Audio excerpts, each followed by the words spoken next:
नमस्कार दोस्तों, मैं बापी बनर्जी अपने सहयोगी ब्रिजेश सिलाई अंसारी के साथ आपके सामने एक बार फिर से हाजिर हैं। दोस्तों, जब भी कोई चुनाव आता है तो चुनाव से जुड़े, चुनाव में जो सम्मिलित लोग हैं और पूरे माहौल में एक सरगर्मी सी देखी जाती है।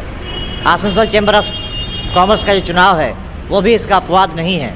जैसा कि हम सब जानते हैं कि 2 जून को चुनाव होने वाले हैं और इसे लेकर अभी से मेंबरों के बीच सरगर्मियाँ बढ़ गई हैं। हमारे बीच इस वक्त मौजूद हैं ग्लोरी फॉर गौरी पैनल के सचिव पद के प्रत्याशी श्री विनोद गुप्ता जी। सर, आसनसोल टाइम्स में आपका स्वागत है। Thank you, welcome. आप जो इस बार इस पैनल से खड़े हुए हैं, ग्लोरी फॉर गौरी पैनल से सचिव पद के लिए, आपने चुनाव लड़ने के बारे में क्यों सोचा? देखिए, बहुत सी वहाँ पे खामियां हैं और नवयुवकों को वहाँ पर चांस नहीं मिलती है। तो हम लोग सोचे कि एकाधिकार किसी का नहीं होना चाहिए, थोड़ी परिवर्तन होने चाहिए। ये प्राकृतिक का नियम है, ये प्राकृतिक का नियम है, क्योंकि प्राकृतिक में मौसम भी बदलती है और संस्था में पदाधिकारी भी बदलते हैं। बट उन लोगों का भर्सन है कि नहीं, परिवर्तन नहीं होनी चाहिए। क्यों परिवर्तन नहीं होने चाहिए, इसका जवाब नहीं देते हैं। अरे भाई, कल आपसे बेहतर सुनने वाले सुनाने वाले आएंगे। आप ये ना समझे कि मैं ही सुनाने वाला सुनने वाला हूँ। एक कहावत है, कल और आएंगे हमसे बेहतर सुनने वाले सुनाने वाले। सो मैं आसनसोल वासियों को, आज चैम्बर के जो प्रत्याशी और जो हमारे मेम्बरान हैं, उनको मैं अपील करूंगा कि परिवर्तन अवश्य हो, क्योंकि मौसम में परिवर्तन होती है, प्राकृतिक में मौसम होती है। अगर परिवर्तन नहीं होगी तो वो पीड़ादायक होती है, क्योंकि पद मिलने से तब उसकी योग्यता का परख होती है। लोगों को मालूम नहीं है कि किसकी योग्यता कितनी है। जब इंदिरा गांधी मर गई थी तो लोग सोचे संसार नहीं चलेगी, देश नहीं चलेगी। उससे बेहतर जो लोग आए उससे बेहतर हुई, और आज हमारे हिंदुस्तान में आज उसकी जो गरिमा है पूरे देश में जाना जा रहा है। इसलिए मैं भी चाहता हूँ कि सभी को मौका दिया जाए, एक आदमी का एकाधिकार ना हो। गौरी फॉर ग्लोरी का जो टीम है वो बहुत सशक्त है, और हम लोगों को जो डोर टू डोर कैंपेनिंग कर रहा हूँ उससे हम लोगों को अच्छी रिस्पांस मिल रही है। हम लोगों को आशाविंत एंड पूर्ण विश्वास है कि हम लोग पूर्ण बहुमत से जीतेंगे, और हमारी पैनल जो है वो पूर्ण बहुमत आएगी, और 3 तारीख को हम लोग झंडा लहराएंगे चैम्बर ऑफ कॉमर्स में। आपने कहा कि युवाओं को आपके पैनल में चांस देने के लिए या चैम्बर में पदाधिकारी बनने के लिए आपने इस चुनाव को लड़ने का फैसला किया। लेकिन जब अभी हाल ही में आपके जो प्रतिपक्ष पैनल के लोग हैं उनका एक संवाददाता सम्मेलन हुआ था, उन्होंने आपके पैनल के कुछ लोगों के उम्र को लेकर या उनके अनुभव को लेकर एक कटाक्ष के लहजे में कहा था कि इनको लेकर युवाओं को तरजीह कैसे दी जा सकती है? नहीं, युवाओं को खाली तरजीह नहीं मिली है, हम लोग का मिश्रण है। अगर मान लीजिए अनुभवी व्यक्ति भी हैं और नवयुवक भी हैं, हमारे 7-8 जो हैं अनुभवी व्यक्ति हैं। आज बिना अनुभव का कोई भी संस्था नहीं चलती है। उनका अनुभवों को मैं शेयर करूंगा, उसका अनुभव लेकर ही ये नवयुवक सीखेंगे। खाली एक तरह का पहलू नहीं होती है, एक पहलू के 2 सिक्के होते हैं, दोनों मिलकर ही एक सिक्का बनती है। इसलिए हम लोग के नवयुवकों को भी जोड़ा है, और हम लोग अपने अनुभवों को उनको शेयर करूँगा, क्योंकि वो भी कुछ सीखें। तब हमारे नेक्स्ट जो कमेटी बनेगी या नेक्स्ट में जो ट्यूनियर बनेगी, उन लोगों को हम लोग कमान देंगे। अनुभव प्राप्त उनको दे करके, हम लोग अपना अनुभव दे करके उनको नेक्स्ट ट्यूनियर में फुल कमान दूंगा, और हम लोग अपनी बैक सीट पर बैठूंगा। अभी जब उनका जो संवाददाता सम्मेलन हुआ था उसमें उन्होंने स्पेसिफिकली एक केस के बारे में कहा था।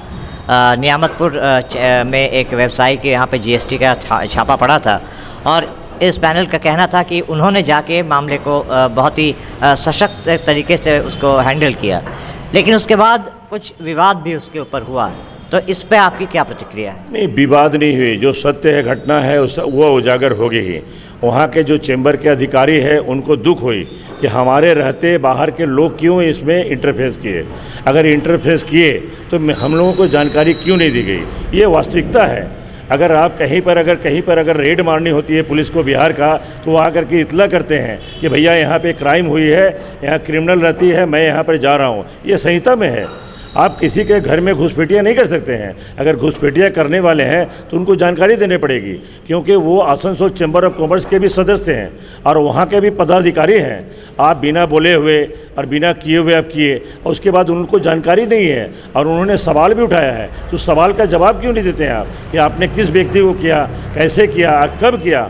इस तरह का डिंग मारने से भैया कोई विकास नहीं होती है और इस तरह डिंग मारने से आपको वोट नहीं मिलेगी। लोग जान गए हैं, लोग बहुत से बातें करते हैं। हम लोग कंपेनिंग करने गए था बाज़ार में, तो लोग बोलते हैं कि भैया वो व्यक्ति कहाँ है जिसने सूची बनाया था फ्लड का। हम लोगों को कहे थे कि मुआवजा देंगे, मुआवजा क्या, वो तो दर्शन ही नहीं देते हैं। तो उनका जवाब, वो भी जवाब दे वो कि वो दर्शन क्यों नहीं दे रहे, उसका क्लैरिफिकेशन करे, क्लैरिटी करें कि वो मुआवजा के लिए वो वादा करके आए थे। ये सब बहुत सारी बातें हैं जो अभी कहना नहीं है। वोटर सब जान गए हैं। वोटर वो 2 तारीख को अपना मताधिकार दे करके वो जताएंगे कि कैसे लोगों को वोट देना है और किस पैनल को वोट देना है। लोगों ने मन बना लिया है कि किसको वोट देना है। ये 2 तारीख को पता चलेगी और 3 तारीख को रिजल्ट जब निकलेगी तब मालूम होगी कि भैया क्या होना है और क्या नहीं होना। अगर आपके पैनल की बात करें सर, तो आपके पैनल की प्राथमिकता क्या होगी? हम मान लेते हैं कि आपके पैनल जीत गया, तो आपके पैनल की प्राथमिकता क्या होगी चैम्बर के पदाधिकारी के तौर पर? हम लोगों की प्राथमिकता होगी कि हम लोग जो है एकदम पारदर्शिता रहेंगे। हम लोग के कोई भी कार्य होगी उसमें पारदर्शिता रहेगी। सभी मेंबरों को जनाया जाएगा कि मैं ये कार्य कर रहा हूँ। ये नहीं है कि कार्य करने के बाद बताऊँगा। और बड़े बुजुर्ग को और सभी कार्यकारिणी सदस्यों को ले करके मत लेंगे कि भाई ये कार्य कर रहा हूँ, ये करना उचित है या अनुचित है, उस पर एक फैसला होगी। मैं रोक रहा हूँ सर, माफ़ कीजिएगा, तो क्या अभी जो वर्तमान पैनल है इसमें ये लोकशाही नहीं है? नहीं, एकदम नहीं है। मैं वहाँ का वाइस प्रेसिडेंट रह चुका हूँ, भूतपूर्व अभी वाइस प्रेसिडेंट हो। वहाँ पे बोलने का अधिकार नहीं है। वहाँ पे अभी ये हाल है कि कोरम पूरा नहीं होती है। लोगों को बुला करके वो कोरम पूरा होती है। लोग साथ आते हैं तो फ़ोन किया जाता है, पदाधिकारी बोलते हैं कि भाई कब आ रहे हो, कहाँ पे हो, तब वो कोरम पूरी होती है। पहले लोग ना इतने तादाद में आते थे, 25-30 का तादाद में आते थे, अभी कोरम पूरा नहीं होती है। मैं स्पष्ट कर रहा हूँ, आप ये मिनट सुझा के देख सकते हैं। 7 या 8 लोग आते हैं, जबकि पहले वाली विगत जो कमेटी थी उसमें 20, 25, 30 लोग आते थे। बहुत सारी घटनाएं हैं, बहुत जो अभी उजागर नहीं हो सकती है। हम लोग किसी का आलोचना नहीं कर रहा हूँ। हम लोग जो काम करूँगा अपनी लकीर को बड़ा करूँगा। उनके लकीर के बारे में मैं नहीं बोलूँगा। उनकी लकीर कितनी बड़ी है हम लोग उसके बारे में व्याख्यान नहीं दूंगा। मैं अपनी लकीर को बड़ा करूँगा और मैं सभी मेंबरों का सुनूंगा और बाज़ार का जो हित का बात करूँगा, व्यापारियों का, अपनी हित का, स्वयं हित का बात नहीं करूँगा। कुछ लोग जो है अपनी स्वयं हित की बातें करते हैं, वो हम लोगों का सिद्धांत नहीं है। हम लोग वैचारिक सिद्धांत पर लड़ाई हम लोग की हो रही है। आखिरी सवाल सर कि जैसा कि आपने कहा कि आप लोग अभी मुआवजे की बात हुई थी, पिछले साल जब बाढ़ आई थी, अभी बहुत से व्यवसायियों को मुआवजा नहीं मिला है, इनका नाम पंजीकरण होने के बावजूद भी। तो इन लोगों की समस्याओं के समाधान के लिए आपका क्या कदम होगा? जो मंत्री साहब आए थे, जो उनका मंत्री है, उनको हम लोग फॉलोअप करेंगे। बिना फॉलोअप किए हुए, देखिए मंत्री लोग व्यस्त रहते हैं, उनके पास पत्राचार करना पड़ता है, उनके पास जाना पड़ता है। हम लोग जब कमेटी हमारी बनेगी हम लोग उसको फॉलोअप करेंगे, ये वादा करता हूँ। और हमारी कमेटी का जो गौरी फॉर ग्लोरी है, मैं ये भी वादा करता हूँ कोई भी जो कार्यकाल है उसमें किसी तरह का विसंगति नहीं होगी और सबको सम्मान मिलेगा, बड़ों को भी और छोटे संस्थाओं को भी। ये नहीं है बड़ी संस्थाओं को खाली हम लोग सम्मान देंगे, छोटी व्यापारियों को भी सम्मान मिलेगी, बड़ों को भी मिलेगी। ये हम लोगों का सिद्धांत है। चलिए, तो ये थे विनोद गुप्ता साहब, सचिव पद के प्रार्थी, ग्लोरी फॉर गौरी जो पैनल है उसके सचिव पद के प्रत्याशी हैं। इनका कहना है कि अभी क्या हो रहा है इस बारे में बात नहीं करना चाहते, वो सिर्फ अपने पॉजिटिव बातों को सामने रख रहे हैं। कहना है कि उनका पैनल क्या करेगा व्यवसायियों के हित में, व्यवसाय के हित में, और ख़ासकर पिछले साल जो बाढ़ आई थी उस बाढ़ में जिन लोगों का सर्वस्व लुट गया था उनके हित के लिए वो क्या करेंगे, इसके बारे में उन्होंने अपनी बातें रखी। सर, आसनसोल टाइम्स से बात करने के लिए बहुत बहुत धन्यवाद और आने वाले चुनाव के लिए आपको शुभकामनाएं। थैंक यू सर जी, आपको भी थैंक यू। तो ये थे विनोद गुप्ता साहब, आप बने रहिए हमारे साथ। हम आपको आसनसोल चैम्बर ऑफ चुनाव से मुतालिक और भी खबरें दिखाते रहेंगे। इसके लिए आपको आसनसोल टाइम्स के साथ बने रहना होगा। अभी के लिए दीजिए इजाज़त, नमस्कार।